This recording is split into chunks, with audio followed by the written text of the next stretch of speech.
Sir మీరు తెలుగులో మంచి ప్రావీణ్యం, సో హిందీకి వెళ్ళాలి, అక్కడ ప్రచారం చెయ్యాలి అన్నప్పుడు ఎక్కడైనా ఇబ్బంది పడిన సందర్భాలు ఏమైనా ఉన్నాయా?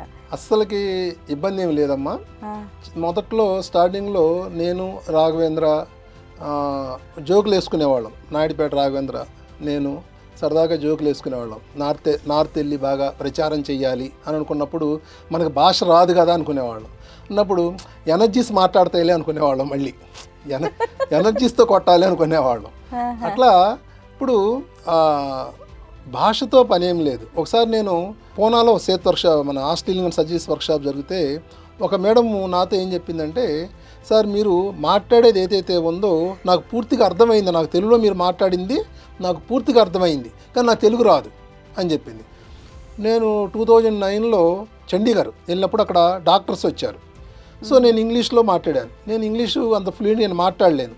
వాళ్ళని అడిగా, నేను మాట్లాడింది మీకు అర్థమైందా అని అడిగా. వాళ్ళు ఏం చెప్పారంటే, చెప్పాలని తపన మీకుంది, వినాలని తపన మాకుంది, ఎందుకు అర్థం కాదు సార్ అన్నారు.